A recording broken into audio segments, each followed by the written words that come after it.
Hello नमस्कार दोस्तों, JMS study point पर आपका स्वागत है। जैसा कि आज मैं मैथ को बेसिकली तरीके से पढ़ाऊंगा आपको, बिल्कुल बेसिक, जीरो से हीरो तक लेके जाऊंगा मैं आपको। तो आज बेसिक चीज़ बताऊंगा, और जैसा कि जब तक हमारी बेसिक चीज़ क्लियर नहीं होगी तब तक हमें मैथ को आगे पढ़ने में बहुत बड़ा प्रॉब्लम आने वाला है। तो सबसे पहले अपना आज हम बेसिक क्लियर करते हैं, तो बस आप वीडियो को लास्ट तक देखिएगा। तो आज मैं आपको बेसिक पढ़ाऊंगा। सबसे पहले मैं आज आपको समझाना चाहता हूँ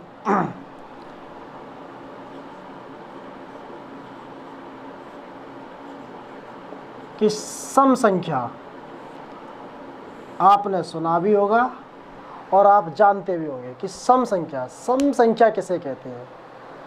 सम संख्या आपको, तो सम संख्या वे संख्याएं होती है, वे संख्याएं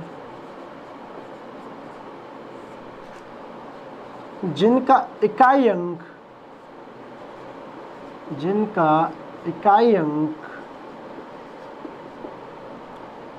जीरो या 2 से विभाजित हो।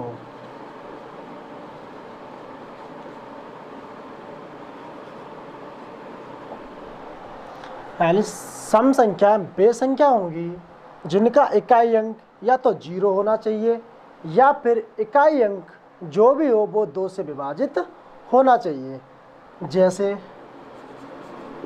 एग्जाम्पल लेके चल रहा हूँ मैंने माना कि छोटी संख्या जैसे 4 अपने आप में इकाई अंक ही है जो कि 2 से विभाजित है, या इससे बड़ा संख्या कोई आ जाता हमारा, तो आपको देखना है कि इकाई अंक पे 0 अंक है तो यह एक सम संख्या है, या कितनी बड़ी क्यों ना संख्या दे दे, हमें सिर्फ इकाई अंक देखना है कि इकाई अंक हमारा कितना है। इकाई अंक हमारा 4 है, तो 4 जो कि 2 से विभाजित है, तो यह संख्या भी सम संख्या होगी। अब बात करते हैं हम विषम संख्या।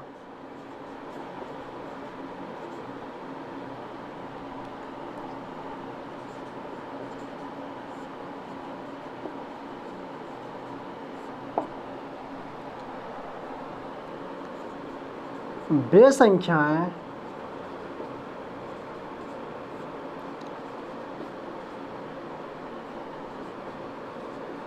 जिनका इकाई अंक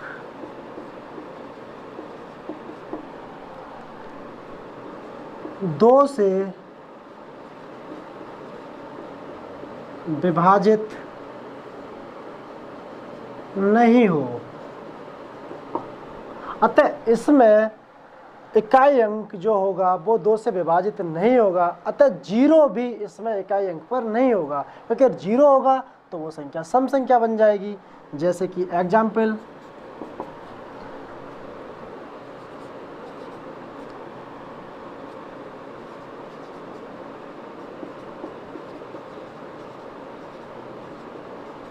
कितनी बड़ी संख्या हो, हमें सिर्फ इकाई अंक देखना है, लास्ट का अंक देखना है कि जो 2 से विभाजित नहीं है, तो यह विषम संख्या होगी। तो कॉमन सी बात है, नॉर्मली सभी लोगों को पता होगा, लेकिन हमें बस बेसिक मजबूत करके चलना है, क्योंकि ये छोटी छोटी बातें ही हमें एक बड़े लक्ष्य की तरफ ले जाएंगी। बस आप आगे पढ़ते हैं हम। भाज्य संख्या, यहाँ से क्वेश्चन आपके एग्जाम में पूछा जाता है, डायरेक्टली पूछा जाएगा, सीधा क्वेश्चन पूछा जाएगा आपके एग्जाम में कि भाज्य अभाज्य में कैसे क्वेश्चन पूछा जाता है, क्या पूछा जाता है, मैं वो पूरा क्लियर करके आपको बताऊंगा। जैसे कि भाज्य संख्या, सबसे पहले हमें यह पता होना चाहिए कि भाज्य संख्या क्या होती है। हमें यह पता होना चाहिए कि भाज्य संख्या क्या होती है। क्या होती है भाज्य संख्या? तो भाज्य संख्या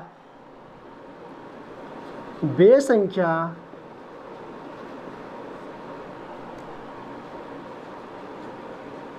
जिनका गुणनखंड वे संख्या जिनका गुणनखंड अब बात आती कि गुणनखंड, गुणनखंड भी बात समझ में नहीं आएगी, सब क्लियर करके बताऊंगा मैं आपको, सब बताता चलूंगा कि गुणनखंड क्या होते हैं, सब कुछ करूंगा, बस लास्ट तक देखते रहिएगा आप। तो वे संख्या जिनके गुणनखंड 2 से अधिक हो,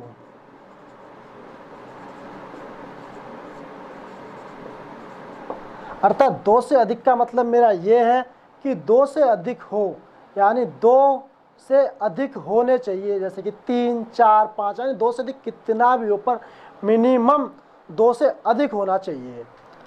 तो वह संख्या होगी आपकी भाज्य संख्या। जैसे कि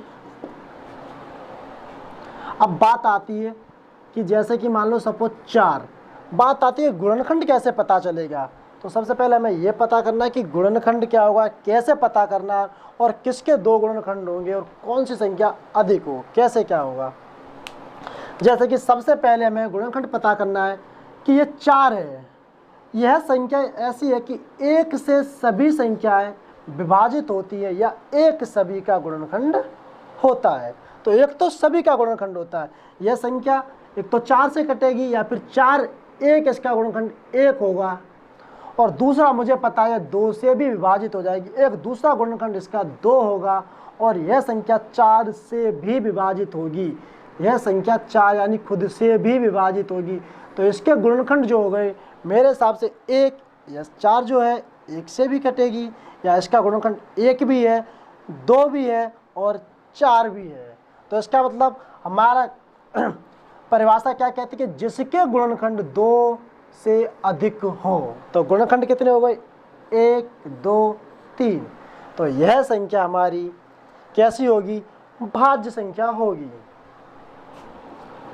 नेक्स्ट देखो अगला, जैसे मैंने माना 8 संख्या होगी मेरी, यह कैसी संख्या होगी, मुझे पता है ये तो 1 गुणनखंड इसका 1 होगा, 1 से तो ये कटेगी, ये 2 से भी कटेगी या इसका गुणनखंड 2 भी होगा, और यह संख्या 4 से भी विभाजित होगी और इसका 1 गुणनखंड 4 भी होगा, अतः 1 गुणनखंड इसका 8 भी होगा। तो जो इसके गुणनखंड होंगे वो 1, 2, 3 और 4, अतः यह संख्या भी हमारी भाज्य होगी। तो समझ में आई बात। अब क्वेश्चन यहाँ से नहीं, पहले तो हमें पता चल गया कि कैसे क्या निकाला जाता है, क्वेश्चन यहाँ से नहीं पूछा जाता, क्वेश्चन क्या पूछा जाता है एग्जाम में वो मैं आपको बताऊंगा। तो ये बिगाड़ दे रहा हूँ मैं।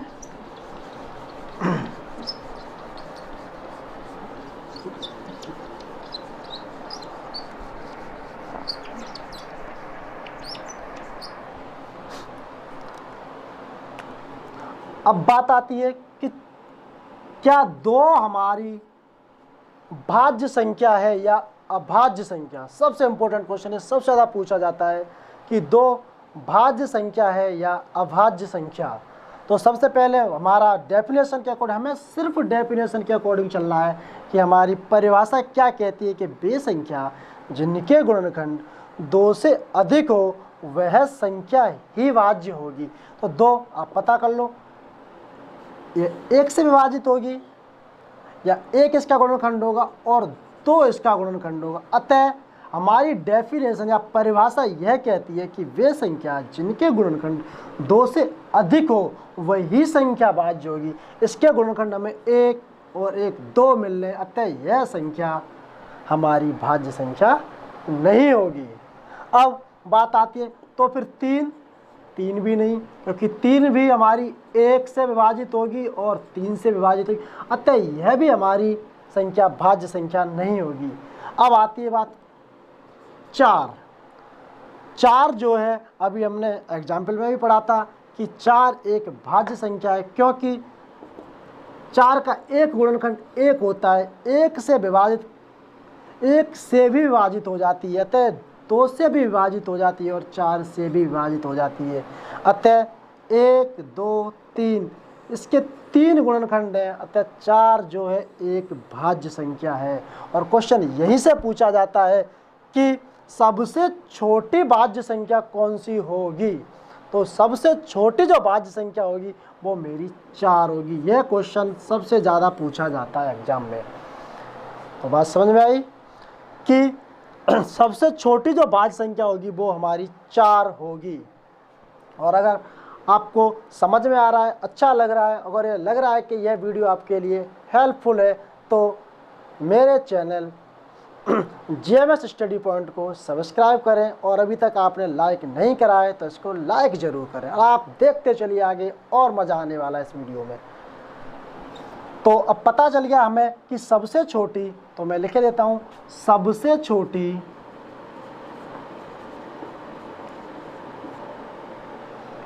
भाज्य संख्या। तो मेरी सबसे छोटी भाज्य संख्या 4 हो जाएगी। यानी भाज्य संख्याओं की जो स्टार्टिंग होती है वो 4 से ही होती है। उसके बाद 5 नहीं हो सकती, क्योंकि 5 में हमारा 5 देख लो, 5 सिर्फ 1 से विभाजित होगी और 5 से होगी, अतः इसके गुणनखंड 2 हैं, ना कि 2 से। हमारी परिभाषा कह रही है कि वे संख्या जिनके गुणनखंड 2 से अधिक हो, अतः इसके तो 2 ही गुणनखंड है, ये भी नहीं हो सकती। अब आती है बात 6, अतः 6 ये 1 से विभाजित हो जाएगी, 2 से भी विभाजित हो जाएगी, 3 से भी विभाजित हो जाएगी और खुद 6 से भी विभाजित हो जाएगी। तो अतः 6 भी हमारी एक भाज्य संख्या है। बात आती है 7। 7 हमारी एक भाज्य संख्या नहीं है, क्योंकि ये 1 और 7 से ही विभाजित होगी। बात आती है 8। 8 हमारी एक भाज्य संख्या है, क्योंकि ये 1 से भी विभाजित हो जाएगी, 2 से भी विभाजित हो जाएगी और 4 से भी विभाजित हो जाएगी, और 8 से भी यह विभाजित हो जाएगी। आगे चलते हैं। बात आती है 9। यह बहुत ही इम्पोर्टेंट संख्या है, मैंने इसीलिए मैं आपको आगे तक बताता चल रहा हूँ, क्योंकि यहाँ से सबसे ज़्यादा क्वेश्चन पूछा जाता है। या तो ये पूछा जाएगा क्वेश्चन, या फिर ये संख्या, दोनों संख्या आपके लिए इम्पोर्टेंट है।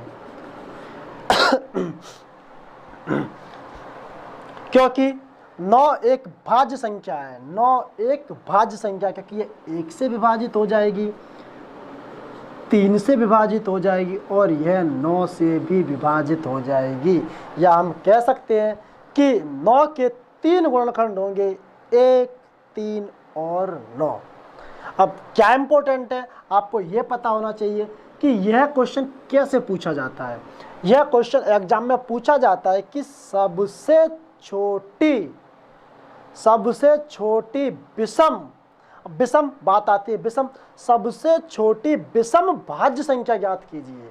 क्वेश्चन इस तरह से पूछा जाएगा, सबसे छोटी विषम भाज्य संख्या ज्ञात कीजिए, तो आपकी 9 हो जाएगी। और अगर पूछे सबसे छोटी सम भाज्य संख्या ज्ञात कीजिए, तो 4 हो जाएगी। ये सम भी हो जाएगी और सबसे छोटी भी है। तो क्वेश्चन कैसे पूछा जाएगा ये अब आपको मैं बता दे रहा हूँ। अगर यहाँ तक आप लोगों को क्लियर है तो प्लीज़ वीडियो को लाइक ज़रूर करें। अब क्वेश्चन कैसे कैसे बनेंगे, सबसे पहले पूछा जाएगा कि सबसे छोटी भाज्य संख्या, सबसे छोटी भाज्य संख्या। अब आपने पढ़ा है अभी कि सबसे छोटी भाज्य संख्या 4 ही, क्योंकि भाज्य संख्याओं की जो शुरुआत होती है वो 4 से ही होती है, तो सबसे छोटी भाज्य संख्या 4 ही होगी। या फिर वह क्वेश्चन थोड़ा आपको घुमाने के लिए बोल दे कि सबसे छोटी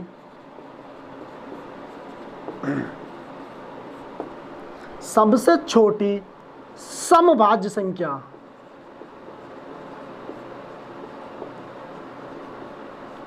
एक्चुअली हम लोग समभाज्य को देखते ही एकदम भटक जाएंगे। बस आपको इतना ध्यान रखना है कि सम क्या होती है, वे संख्या जिनके इकाई अंक 2 से विभाजित हो जाए या फिर इकाई अंक पर 0 हो। तो यह संख्या 4 हमें पता है। सबसे छोटी जो सम संख्या होती है वो 2 होती है, लेकिन 2 हमारी भाज्य संख्या नहीं है, तो इसको तो हम नहीं गिन सकते। उसके बाद आती है 4, तो 4 सम संख्या है। अब हम भटक जाते हैं कि अगर उसने सम पूछ लिया है तो पता नहीं क्या आंसर होगा। ऐसा नहीं है, सबसे छोटी भाज्य संख्या भी 4 है और सबसे छोटी सम भाज्य संख्या भी 4 है। अब बात आती है कि सबसे छोटी विषम भाज्य संख्या।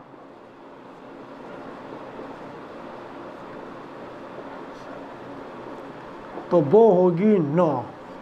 ये बहुत ही इंपॉर्टेंट क्वेश्चन है। ये क्वेश्चन डायरेक्टली आपको सीधा, अब तक हम सिर्फ रट्टा मारते चले आए, कितना याद करो, रट्टा मारते चले आते थे, तो वो सब बस आपको कॉन्सेप्ट समझना है कि क्यों होता है और कैसे होता है। अगर आप ये समझ गए तो आप क्वेश्चन में बिल्कुल गलती नहीं करेंगे। तो ये सबसे ज़्यादा पूछा जाता है कि सबसे छोटी विषम भाज्य संख्या वो 9 होती है। अगर समभाज्य पूछे तो 4 होती है, ओनली भाज्य संख्या पूछे तब भी हमारा आंसर 4 ही होगा। तो क्लियर है यहाँ तक, कोई प्रॉब्लम? ठीक है, तो नेक्स्ट देखते हैं।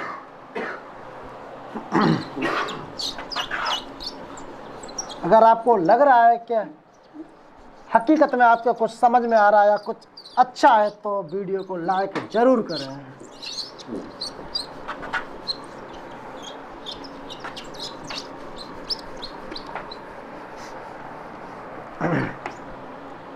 अब हमने पढ़ लिया भाज्य संख्या, अब बात आती है अभाज्य संख्या।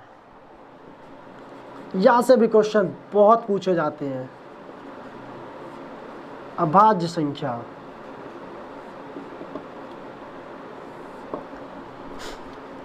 बस आपको सिर्फ परिभाषा पर ध्यान देना है। वे संख्या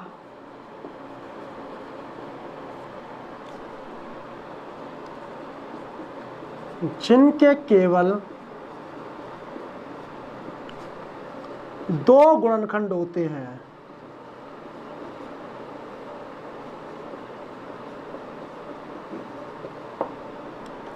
बस आपको इस पॉइंट को ध्यान रखना है, केवल 2 गुणनखंड होते हैं। हमें पूरी परिभाषा में यह ध्यान रखना, केवल 2 गुणनखंड होते हैं। वो ये नहीं कह रहा है कि 2 से कम होते हैं, ज़्यादा होते हैं, नहीं, ओनली 2 ही होते हैं। वे संख्याएं जिनके केवल 2 गुणनखंड होते हैं अभाज्य संख्या कहलाती हैं।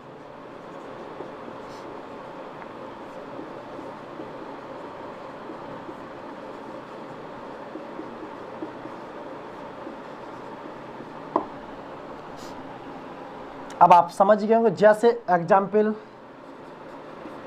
मैंने सपोज करा, कोई भी ले लो NXYZ, मैंने माना 5 को ले लिया, 5 को लिया, मुझे पता है यह संख्या 1 से विभाजित हो जाएगी और यह संख्या खुद ब खुद 5 से विभाजित हो जाएगी। तो हमारी परिभाषा क्या कहती है? वे संख्या जिनके केवल 2 गुणनखंड होते हैं अभाज्य संख्या कहलाती है। हमें पता है इसके केवल 2 ही गुणनखंड है, एक 1 है, एक 5 है, अतः यह संख्या एक अभाज्य संख्या कहलाएगी। अगला जैसे कि ले लूँ मैं 6, तो 6 हमें पता है 1 से विभाजित हो जाती है, 2 से भी विभाजित हो जाती है और वह 6 खुद ब खुद 6 से विभाजित हो जाती है, तो ये नहीं हो सकती। आगे 7, हमें पता है 7 1 से विभाजित होती है और 7 से विभाजित होती है, तो यह संख्या भी एक भाज्य संख्या होगी। बात आती है 9। 9 हमें पता है, हम पहले ही पढ़ चुके हैं, अभी पढ़ चुके हैं कि 9 जो है एक भाज्य संख्या है, क्योंकि इसके गुणनखंड 3 होते हैं जो 2 से अधिक है, 1, 3 और 9। अतः वे संख्या जिनके गुणनखंड 2 से अधिक होते हैं वे संख्याएं भाज्य कहलाती हैं। तो यह संख्या तो भाज्य अभाज्य नहीं है। 11 हो जाएगी आपकी, 13 हो जाएगी आपकी, 17 हो जाएगी। अब बात आती है, यहाँ से नहीं पूछा जाता, डायरेक्टली क्वेश्चन नहीं पूछा जाता। क्वेश्चन क्या पूछा जाता है? तो क्वेश्चन ये पूछा जाता है, अच्छा अब आपने ये सब पढ़ लिया तो आप ये बताइए 2 जो है एक भाज्य संख्या है या अभाज्य संख्या है?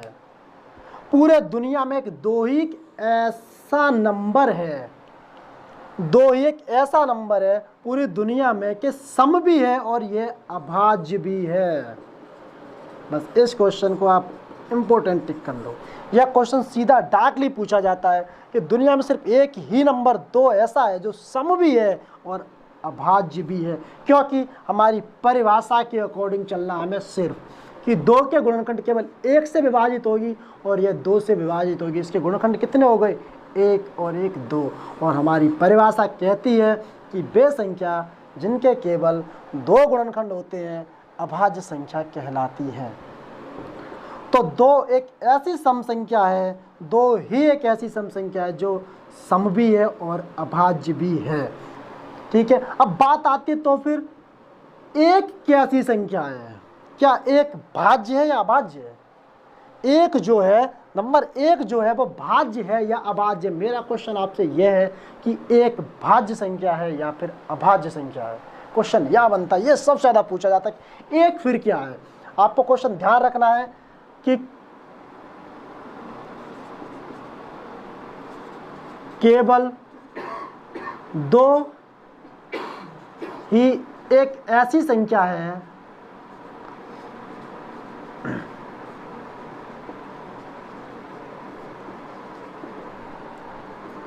जो सम भी है और अभाज्य भी।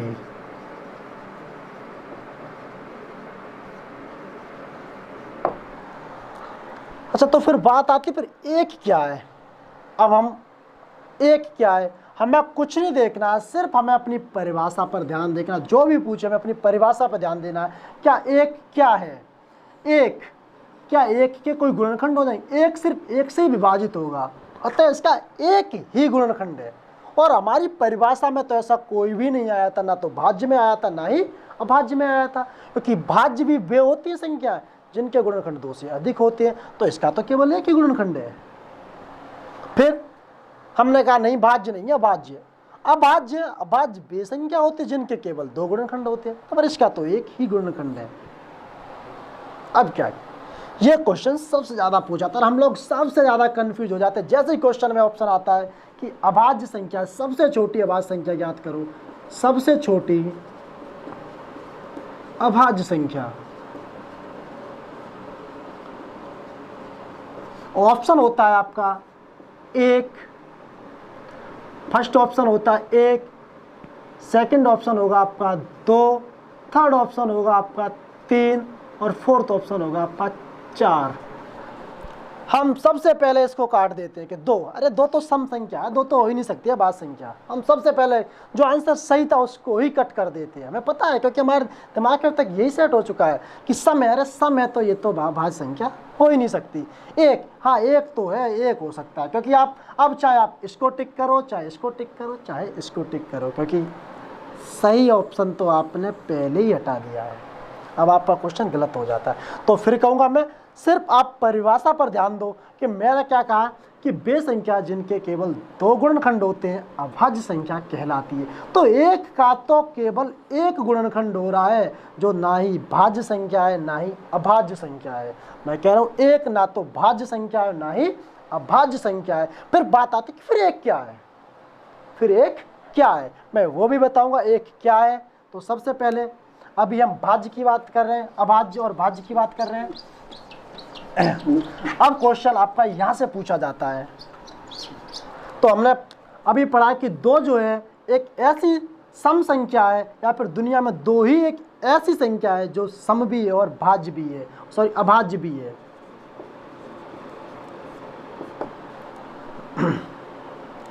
अब दो एक अभाज्य संख्या है, हमें पता है।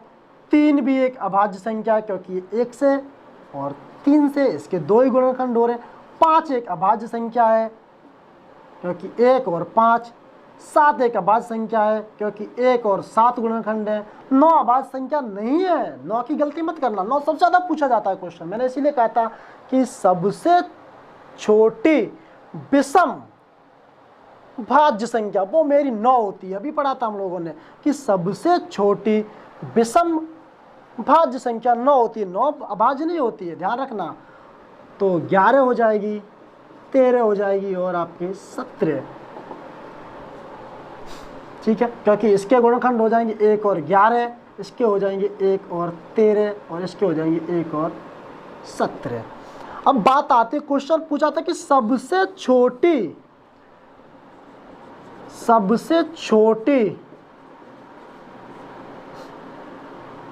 भाज्य संख्या, अभाज्य संख्या। तो अब आपको पता चल गया कि सबसे छोटी जो अभाज्य संख्या होती है वो मेरी 2 होती है। सबसे जो छोटी अभाज्य संख्या होती है वो मेरी 2 होती है। अगर आपको यह पूछे कि सबसे छोटी अभाज्य संख्या, तब भी 2 होगा। अगर ये पूछ ले कि सबसे छोटी सम अभाज्य संख्या। अगर सम शब्द भी कह दे तब भी आंसर 2 ही होगा, क्योंकि दुनिया में एक ही तो समअभाज्य संख्या है, 2। और क्वेश्चन उसने थोड़ा घुमा दिया, थोड़ा सा घुमा। क्वेश्चन यहाँ से बहुत कम पूछता है, या डार्कली पूछेगा कि सबसे छोटी अभाज्य संख्या, तब आपको डार्कली 2 टिक करना होगा। अगर उसने पूछ लिया कि सबसे छोटी विषम अभाज्य संख्या,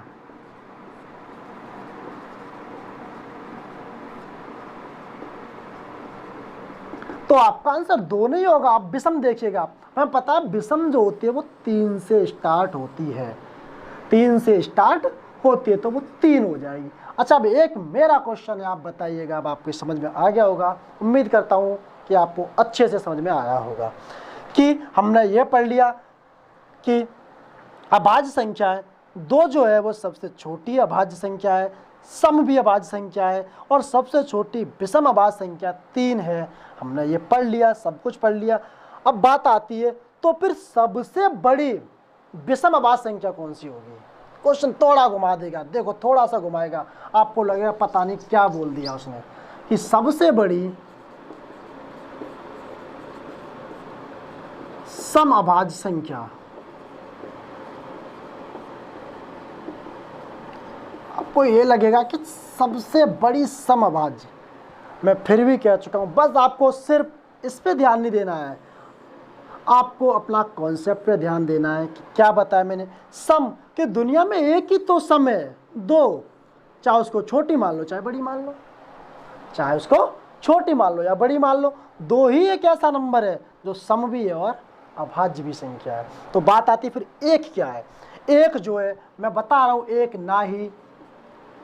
ना तो भाज्य संख्या है,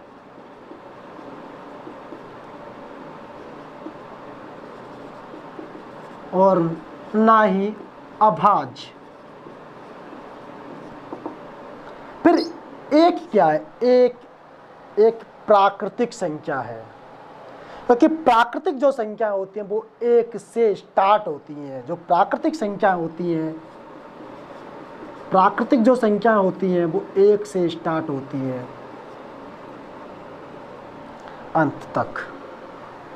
तो उम्मीद करता हूं दोस्तों सम, विषम, भाज्य और अभाज्य आपको अच्छे से क्लियर हो गया होगा। तो यहाँ से क्वेश्चन आएगा तो आप 100% सही कर सकते हैं। तो अगर आपको लगता है कि यह वीडियो आपके लिए हेल्पफुल है तो अंत में यही कहूँगा कि इसको लाइक ज़रूर करें और JMS स्टडी पॉइंट को सब्सक्राइब ज़रूर करें। तो बस इतना ही कहूँगा। धन्यवाद।